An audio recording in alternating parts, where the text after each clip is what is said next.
What Remains of Edith Finch is a short but beautiful game with a deep, compelling story. So today, we're going to 100% complete it.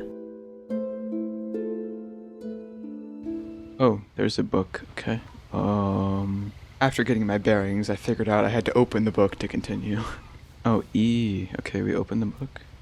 A lot of this isn't going to make sense to you, and I'm sorry about that. I'm just going to start at the beginning, with the house.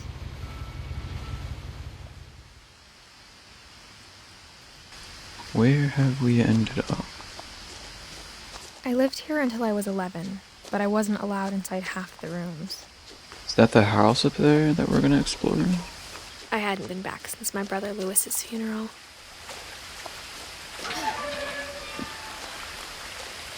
In her will, my mother left me a key, but didn't tell me what it unlocked. As I was making my way up to the house, I started to realize that this dialogue we were hearing was actually Edith reading from the book that we saw at the start of the game. Eventually, I came to a crossroads in the path, and I decided to take the path on the right, which would be important later for an achievement. Well, what happens if I go the other way? No one had driven this way in a long time, Okay. but I saw a few hoof prints. Can I kill the deer? No.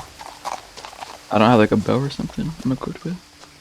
The truth is, even after I inherited the house, I never thought I'd come back to it. Well, But what's now up I with had the questions about my house? family that only the house knew the answers to. Why are we talking about the house like it's some magical thing? Unless it is some magical thing, well, that would be a crazy plot twist. As a child, the house made me uncomfortable in a way I couldn't put into words. Now, as a 17-year-old, I knew exactly what those words were. I was afraid of the house. Why are we afraid of a house? After wandering around outside for a bit, I finally made my way inside. I hoped the key might unlock the front door. It didn't. Just kidding. Looking in, I felt like the house itself had been waiting for me. Well, it's gotta be that side door then. Do we go in here? Oh, I just crawled in through the doggy door. Crawling through the Alright. doggy door used to be a lot easier when I was 11. Yeah, probably because you were 11. For the first time in years, I felt like I was home.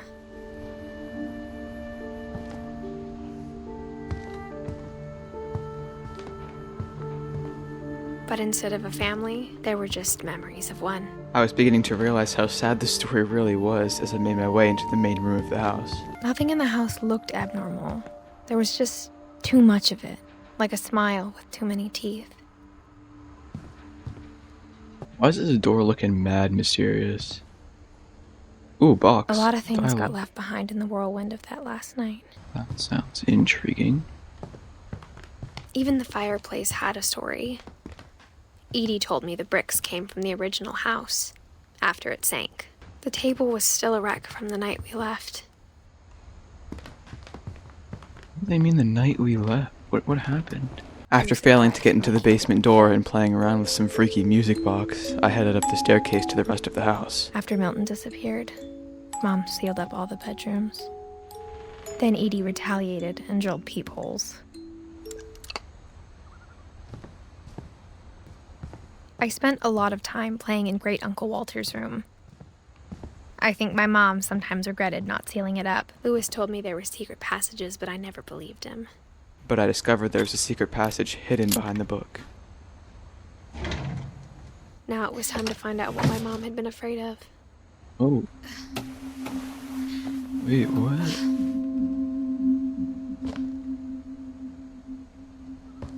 Reading this, maybe it sounds like I had a plan. From the paintings on the wall, it was clear my brother Milton had been here before me.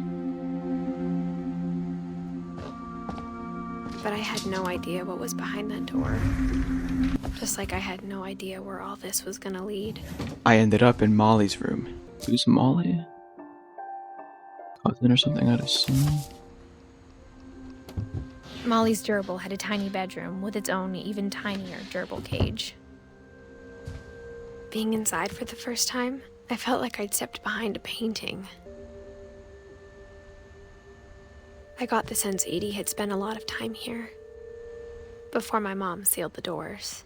Now it was time for the game's first story, a glimpse into the end of Edith's family's lives. December 13th, 1947. Dear Diary, I'll be gone soon, but I wanted to tell somebody about what's gonna happen. It started when Mom sent me to bed without dinner. I woke up and I was starving, so I looked around for something to eat. I am somebody else now. The gerbil food was dry, but I didn't mind it. No, not the fish. Not the fish, no. I thought about eating Christopher, but I held back. Or not the fish. Oh no. What's going on out there?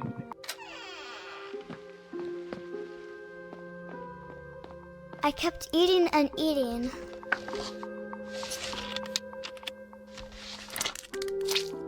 Ew, why are we eating toothpaste? Yo. I ate a lot of things that night. Yo, someone get this girl some food, yo. Then I heard chirping outside my window. It was a barn swallow going back to her nest. I reached out for her, and suddenly, I was a cat. What? What do you mean I'm a cat?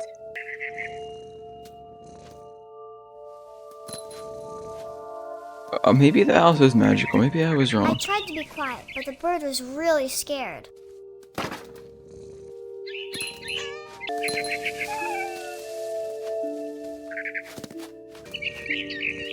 I jumped and I almost got her.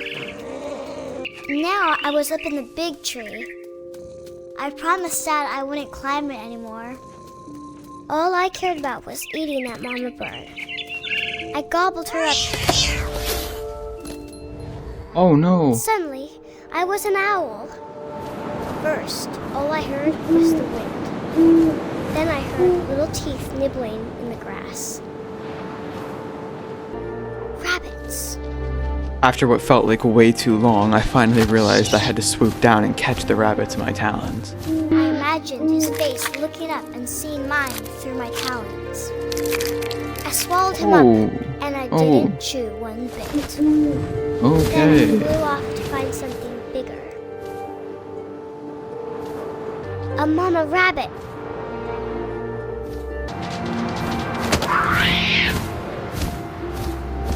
She was almost too big to carry. I started choking, but I couldn't stop eating. And suddenly, I was a shark.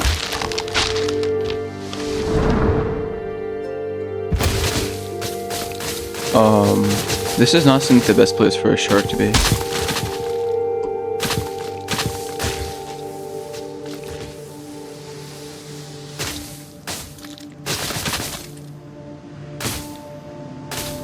I rolled off a cliff and into the ocean. Now, I was hungrier than ever.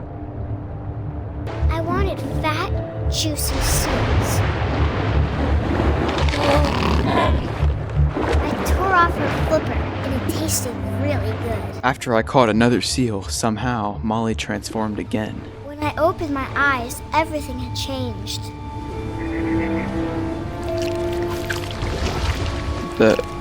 What am I?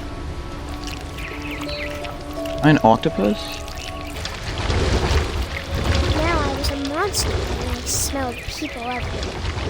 Oh, I'm a monster, okay.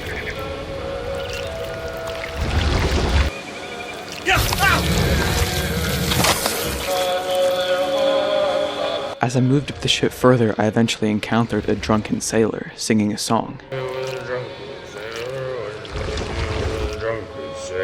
By sitting here for like 3 minutes and letting him finish his song, we could get our first achievement. Hey, there it is. Let the drunken sailor finish his song. Okay, can we go eat him now? After the last passenger, I was still hungry. And across the water, I smelled something new. Something I had to have, so I swam towards it. I slithered onto the sand, and the good smell went into an old pipe. I got closer and closer.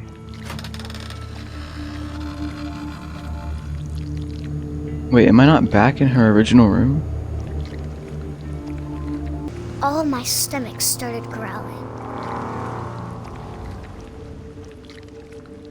And suddenly, I was me again. I held my breath for a long time, but I couldn't hear anything. I think it's waiting for me to fall asleep. But it's not going to wait much longer. It needs to feed, and we both know I will be delicious.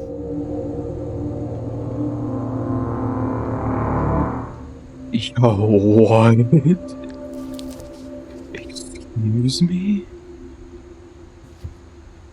That is mildly concerning. I'm not sure if I believed all of that, but I'm sure Edie would have. With Molly's story completed, I headed through the window to climb around the edge of the house. This will be obvious later, but my mom never told me any of these stories. Edie would have, but Mom didn't like bringing up the past. Though, when we adopted a stray kitten, she was the one who named it Molly. Wait, what? Is Molly a cat or a person? I'm confused. Putting that aside, we were now in Great-Grandma Edie's room, where we finally got to learn more about this strange family. For 500 years, the Finches have been famous throughout Norway for their fortune and misfortune. Odin Finch buries the latest victims of the family curse. He set sail with his family and his house, hoping to leave the curse behind.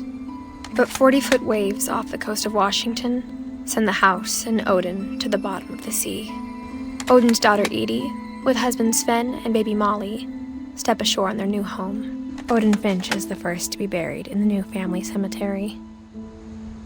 His daughter Edie is already dreaming of a new Finch house.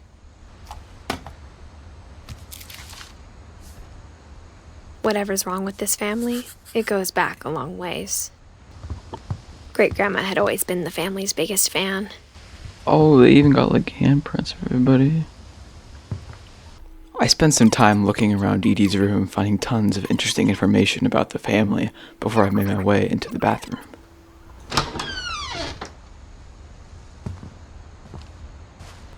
The only trace Grandpa Sam's first wife Kay left on the house was the pink bathroom.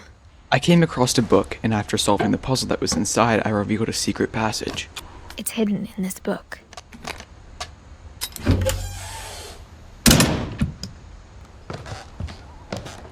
After making my way through, I found myself in a brand new room with a new story to tell.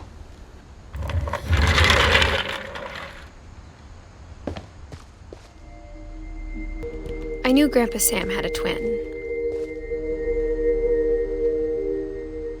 Oh, it's like a divided room for like a twin. I see. And that he never talked about him. I guess my grandpa didn't like history any more than my mom did.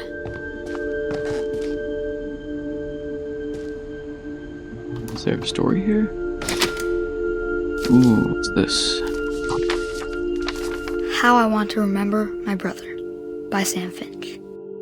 The thing I remember is that when he made up his mind, that was it. At Barbara's funeral, we swore he'd never be afraid again. And he wasn't. I think Calvin always wanted to fly, but that day, he finally made up his mind to do it. I told him going around was impossible. Oh no, oh no, If I oh hadn't no. said that, Oh no, oh no, I see where this is going. maybe if the wind hadn't picked up, then maybe he'd still be here. But I doubt it. That's what I want to remember about my brother. Oh no, please, no. No.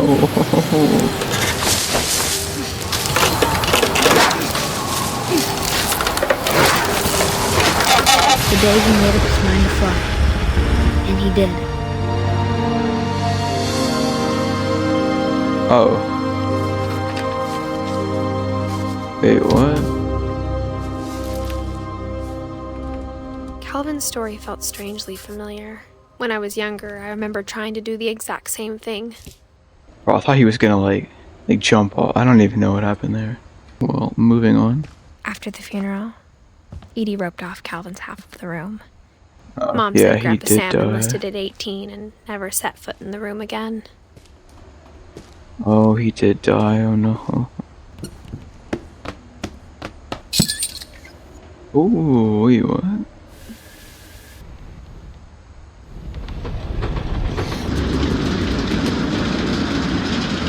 Yo, insane secret entrance, I'm not gonna lie. The passages were a pretty tight fit.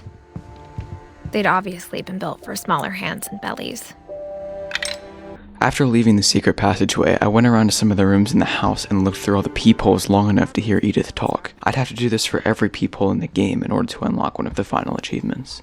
Basically, all that I learned is that all of the Finches are dead in various different ways. And then I headed back down into the secret passageway into the room of Barbara Finch.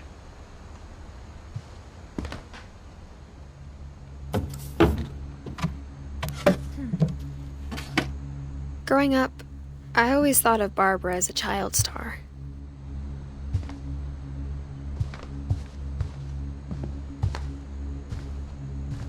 I never thought about how hard it must have been for her afterwards.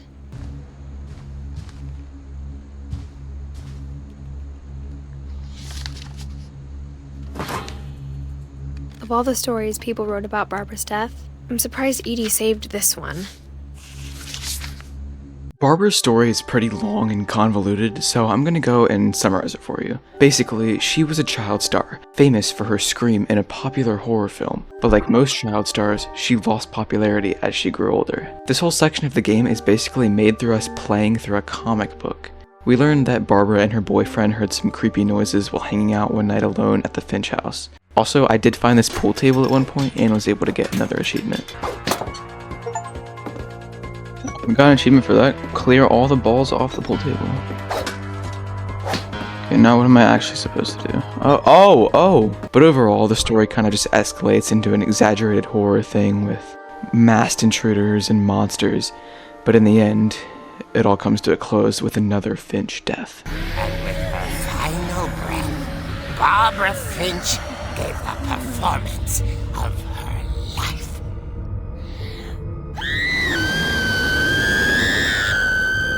As for Barbara, tucked inside the music box is all they ever found of her. Her ear.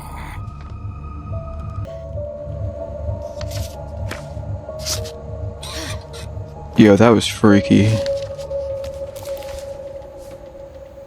Edie told me all Barbara wanted was to be remembered, as absurd as that comic was. Maybe what Edie saw was a happy ending. After all that talk about the music box, it kind of makes me want to go check it out.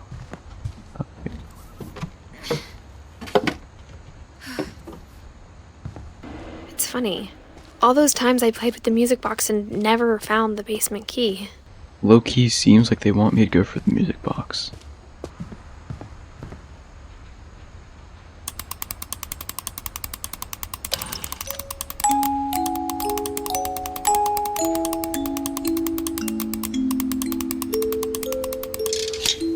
Oh, it was real.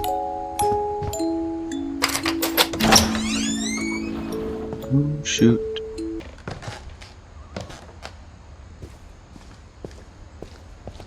Goes on down here.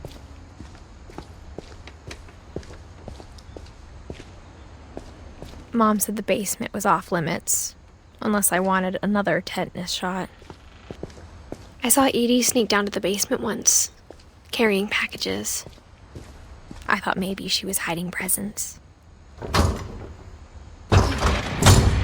It turned out she was hiding a lot more than that. Ooh.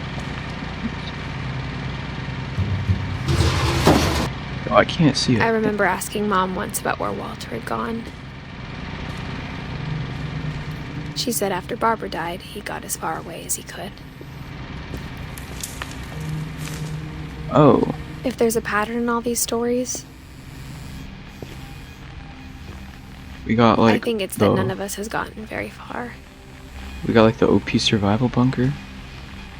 Oh, wait, Walter was here.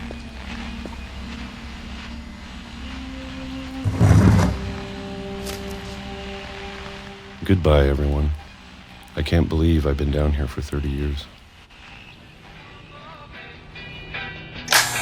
On that first day, after the shaking started, I didn't think I'd survive a week.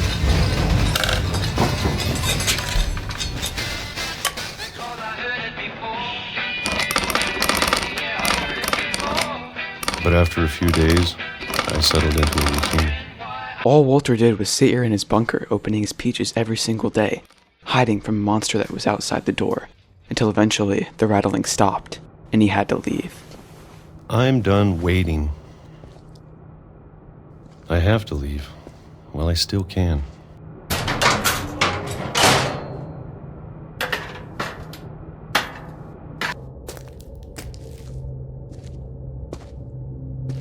I know it's out there, somewhere. Whatever killed Barbara and Calvin. Maybe this is all a mistake. But I need to stop living the same day, even if it kills me.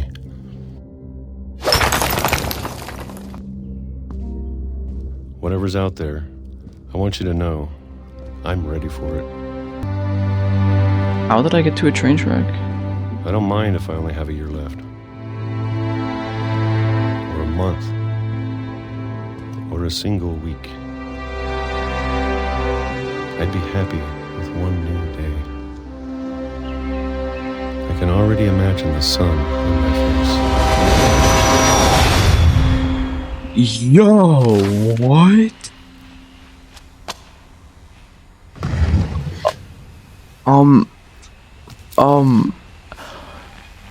Walter died Yo. when I was 6.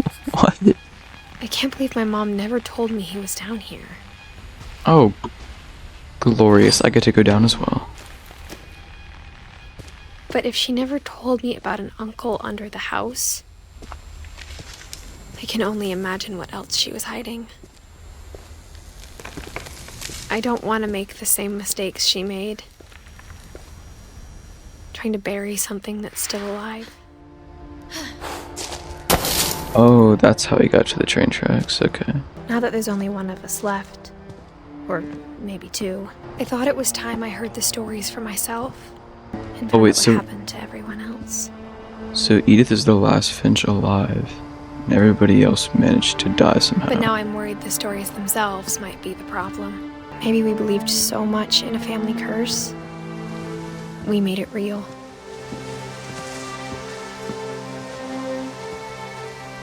Yo, that's bars. What? What else is out here? Maybe it'd be better if all this just died with me.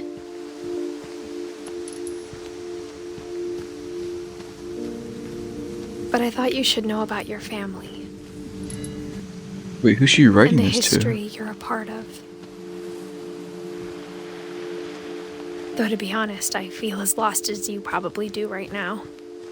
I think the people in these stories believed them, for what that's worth. And when you look at the house, that history of imagination and stubbornness and madness, any of it seems possible.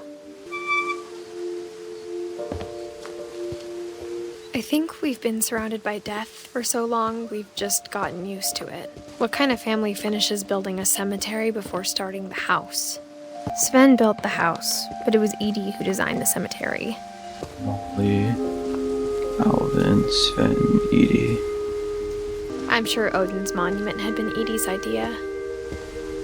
My mom was always trying to move on, but for Edie, the past never went away. She could see it poking out of the water at low tide.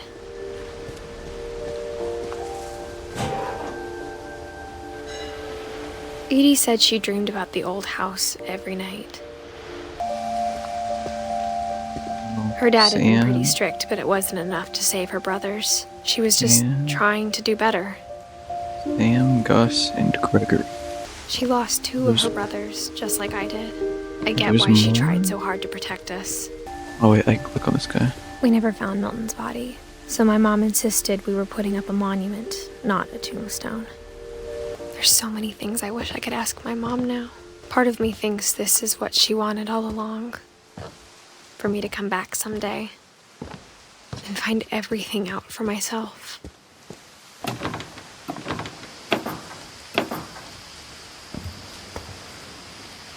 But looking back on it now, if she told me there was going to be so much climbing, I never would have come when I was 22 weeks pregnant. Oh! Yo, insane lore drop. So she's writing this for her kid. So the kid can learn about their family. Oh, wait. Oh, I get it. Okay. Wait, that's actually cool. I never met Grandpa Sam, but I think he and my mom had a lot in common. They were both pretty intense.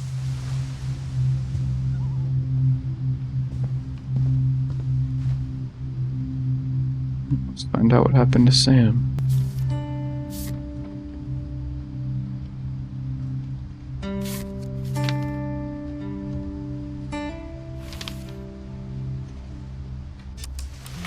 Dawn, I promise, you'll never forget this weekend. Yes, sir. These memories are gonna last a lifetime. It's gonna rain the whole weekend, isn't it? Please just take the damn picture. Oh, I'm taking it of I her. will never forget this weekend, Dad. That's the spirit. Okay, got it. I'm gonna take some pictures, okay? Just be careful. That camera's older than you are. You're right, Dad. It's starting to clear up. Still freezing, though. Aw. Hold still while I take a picture. Hey! That's a keeper. I'm just saying, I'm not always gonna be here, Dawn. You'll need to remember this stuff, if you want to survive. I'll be fine, Dad. Dad! Good eyes, Dawn.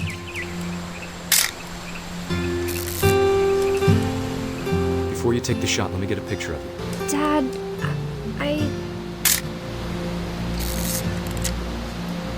Let me get behind you.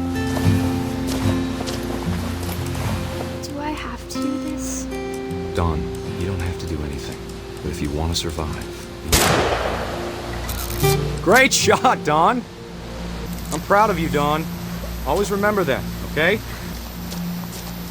Dad, it's twitching. I think That's it's totally normal, Dawn. Just focus on the camera. Try not to think about... Dad! Oh no!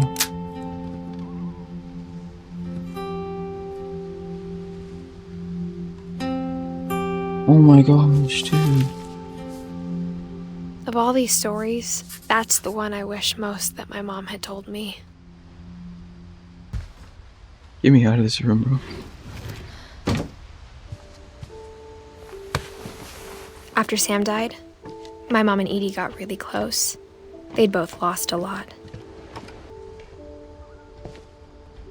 Oh my gosh. Gregory's just a little kid. And he's gone. Oh gosh, dude. Oh, whatever. Let's see. Do you remember the way Gregory used to laugh when he thought he was alone? Like something funny was happening, but only he could see it.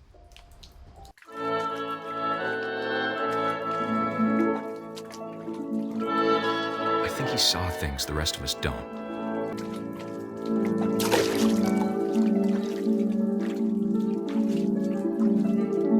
If you can't tell, I have control of the frog right now, and it would let me obtain another achievement. Time's over, Gregory. It's time to... Hold on, sweetie. Sam, I told you I don't want to talk right now. I wonder what he saw. I just get this last one. Bam. Yes, I got an achievement for that. Knock all the letters of Gregory's name into the bathtub. Calvin. Lost in his imagination. Whatever it was, he saw. It sure made him happy.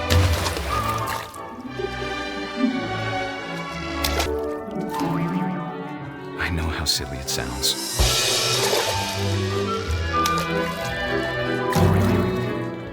But I worried about a baby being too happy. Sorry about that, Gregory. I know you did everything you could.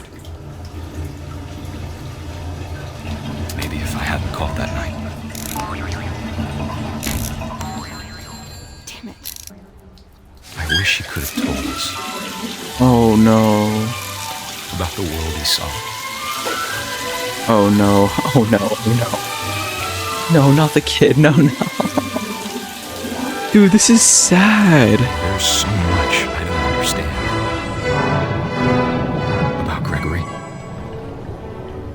About everything. Happened wasn't your fault.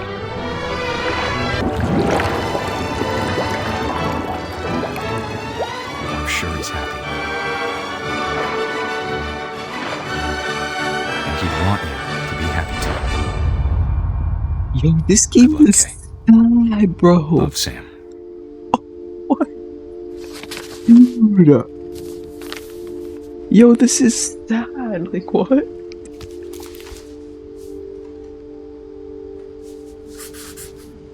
He's just a little kid. Little bro did not deserve that. Yo, justice for my man Gregory, bro. I can't imagine my mom ever writing poetry, and yet. Alright, let's figure out what happened to Gus. Hopefully it's a little less, disturbing. A poem for Gus, who always said the wedding was a bad idea. Our father never hit us kids, at least not very hard, before the day my brother said with teenage disregard that he'd be dead before he'd see a wedding in our yard. My father made him come, of course, but Gus stood far apart, just flew his kite and bottled up the storm inside his heart. I tried to talk him out of it, but though he'd never met her, "We don't need a stepmom," were the words that I now remember. pronounce you husband and wife. You may kiss the bride. When the time for photos came, Dad ordered him to come here. But Gus declined, and as a sign held up his middle finger, the wind picked up, and panicked geese appeared and quickly went. But all the humans did that day was go inside the tent.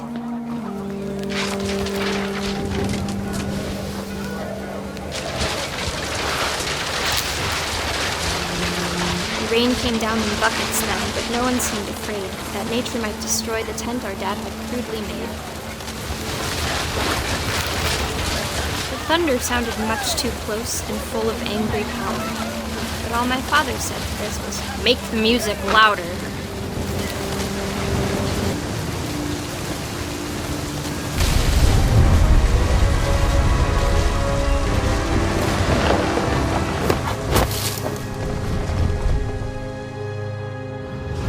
I wish that I could truly say I thought about you on that day. Out there on the beach alone, just you, the wind, the sea, and foam. But I didn't. Until we found you. What? Yo, I'm speechless. I have no idea what I just watched. She never talked about him, but Mom told me once if I was a boy, they were going to name me Gus. I have no clue what I just watched, and I don't think I want to know. My mom moved up to the loft after her brothers died. Yo, a rock wall in your house is like At the low-key time, cool. it was as far away as she could get. Let's see what happened to Dawn Finch. She spent a summer building houses in Calcutta, where she met my dad, Sanjay. Oh, never mind then. At this point, I was starting to near the end of the game. I only had a few more stories left to play, but I still had to explore the house to find them. Oh, I was supposed to go out here.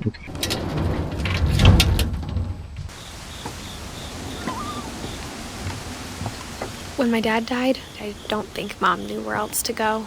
I'm sure Edie was happy to have her back. Oh, wait, there's a little garden on top of the house? The house had to get a little bigger, but Edie was used to that.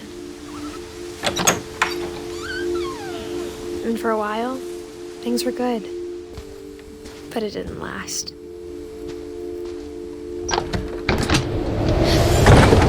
The beginning of the end was Milton's 10th birthday, when Edie gave him a castle. Yeah, this is a pretty epic castle, I'm not gonna lie. I don't see what could have gone wrong here.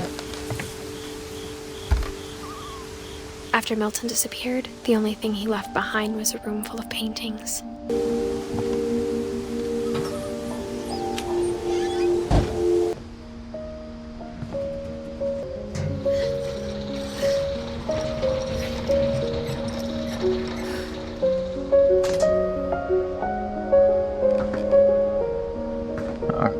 happened to Milton?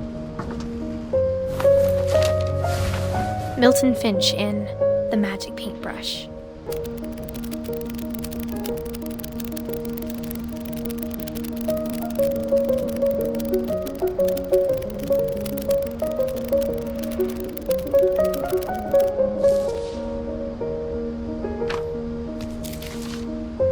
That's his entire story?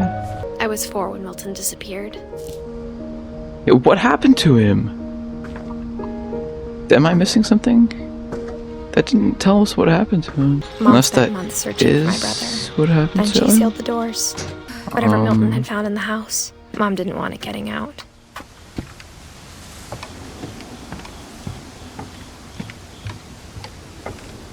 And where to next? Oh, I see the staircase here. Mom definitely blamed Edie, but I think Louis blamed himself. After he graduated, he just spent more and more time in his room. Until Mom got him a job at the cannery. Everyone always told me to stay out of Louis's room. And that gave me the achievement for looking through all the peepholes long enough to hear Edith's dialogue.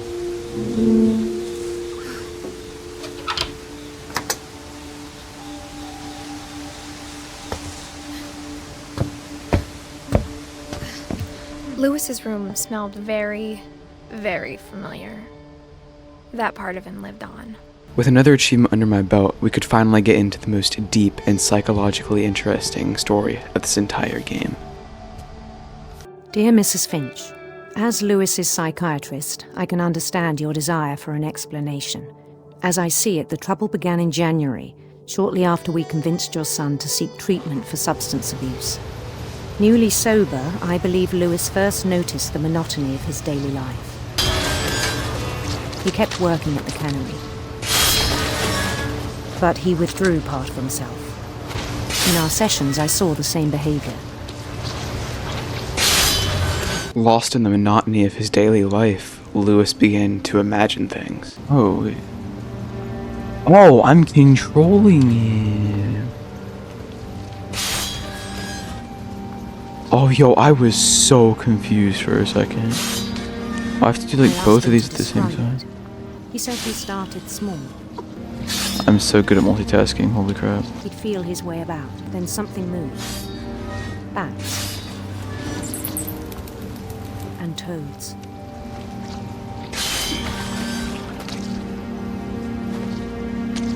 And things that had not names. He knew it was all in his head, but he took it very seriously. I had hoped he'd find himself, but he found something more. I spoke with his boss. Louis continued working at the cannery, imagining crazy things like a city he owned where he was the mayor and could do whatever he wanted. It became a game for him. He'd conquer a city, then immediately push on. New Louisville, drifting away from our reality. This guy has some like deep-rooted psychological issues, but I kind of like it. It's kind of cool. Even as his mother pleaded with him, part of Louis kept sailing on.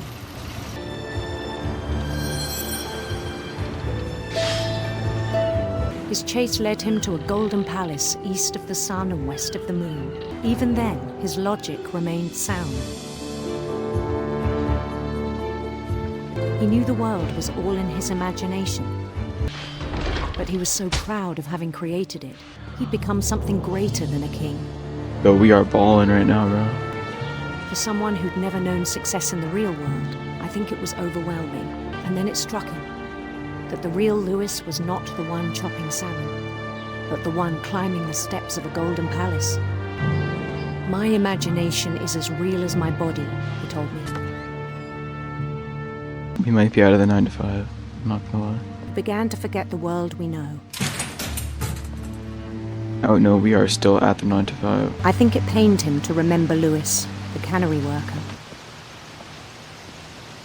He began to despise the man with a royal contempt. Is that me? I still thought I could save him, even after he said he was being crowned king. The palace would be packed with his companions, including the wise Calico who'd insisted on advising him. Queen waited, holding his crown. There was only one thing left to do.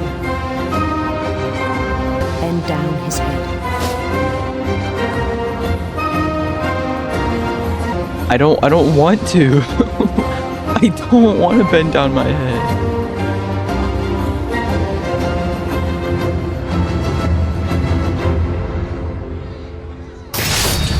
And the rest I think you know. Mrs. Finch, your son was a kind man who will be missed by all of us who knew him. What? My brother was really cool. I wish you could have met him. Excuse me. Bro, this game is sad, bro. On the way back from Lewis's funeral, my mom told me to start packing. She waited until the day before we left to tell Edie. I'm not sure if she wanted to make it easier or harder. I wish we'd stayed.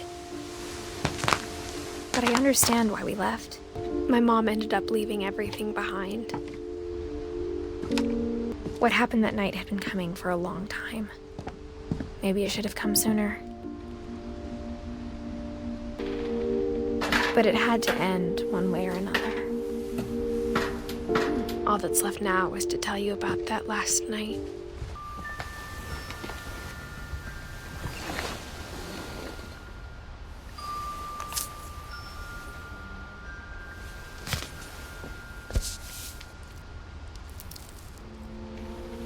That whole last day, Edie just watched us pack and didn't say a word. Until supper, when she raised her glass and said, "To our final night together, and all our final nights apart." Grandma, you know what I said about alcohol. Some of your medications are very Edith, specific. I left a present for you in the hallway. Why don't you go open it? The grown-ups have to argue now. The power had been shut off that morning, but Edie always had plenty of candles. When my mom sealed the library, I don't think she knew about the other entrance. Or that Edie had a key to it. That thing you're afraid of isn't going to end when you leave the house. Edith has a right to know these stories. My children are dead because of your stories. I think it's best if Edith and I leave tonight. We'll have the nursing home send a van for you in the morning. Okay?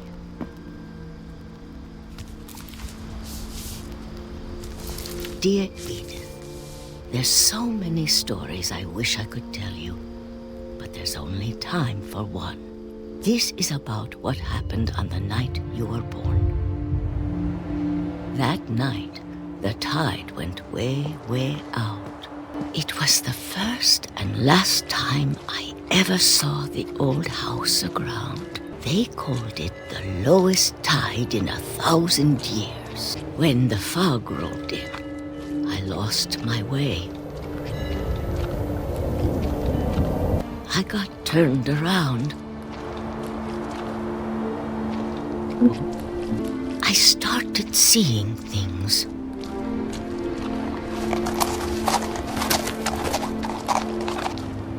But when I saw them, they felt like old friends. That night, a lot of things came back to me. Or maybe I came back to them. Things I can't explain, but that I need you to try and... Edith, what are you doing in here? It's mine. Edith! Mom, you're gonna rip it! Let go! I kicked and screamed, but Mom dragged me to the car. I never saw Great-Grandma Edie again. The next morning, the van came to pick her up, but she was already gone. After that, we moved around a lot. We both tried to make the best of it. A few years went by.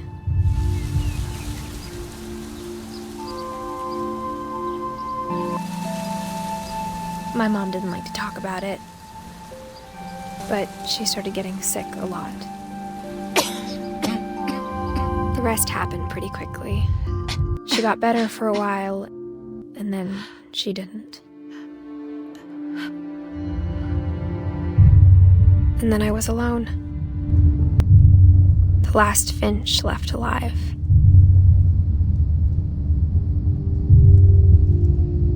Until I found out about you. I'm still not sure what to tell you about all this. If we lived forever, maybe we'd have time to understand things. But as it is, I think the best we can do is try to open our eyes and appreciate how strange and brief all of this is. This journal was supposed to be for you. But now I hope you'll never see it. I just want to meet you and tell you all these stories myself. But I guess if you're reading this now, things didn't work out that way.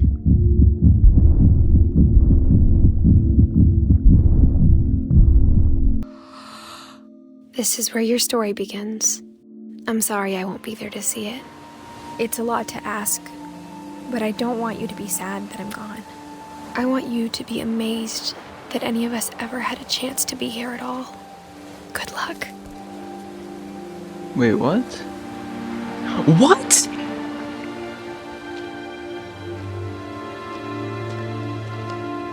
What? Wait, how? Oh, how?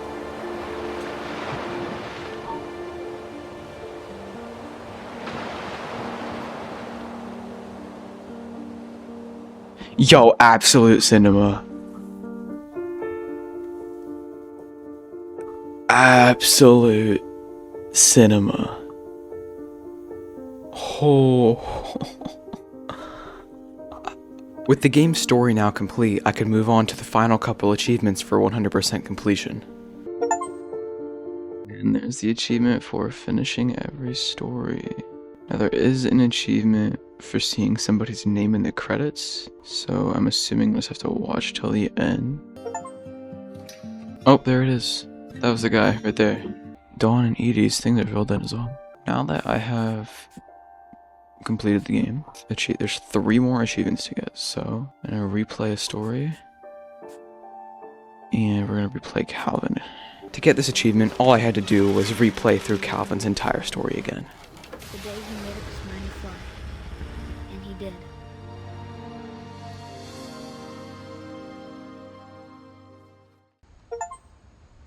And boom! That gives us the loop-de-loop-de-loop achievement for playing Calvin's story twice. Now I need to replay Molly's story.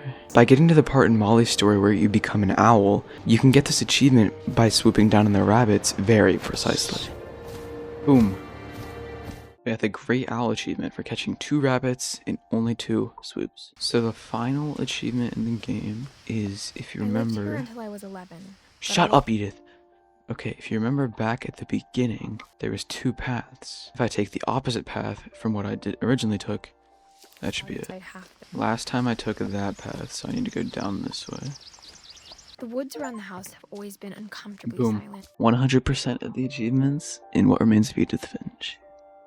I had a ton of fun with this game. It is really short, but the story is very impactful and interesting. I highly encourage you to go play this for yourself, especially since it's always on sale. But anyways, if you watched this far, thank you so much. I really do hope that you enjoyed. I'm not really sure how this style of video will be perceived, but I had tons of fun making it. Also, this is the very first video I'm posting on my channel, so any kind of support would be greatly appreciated. Again, thank you for watching, and I hope to see you again soon.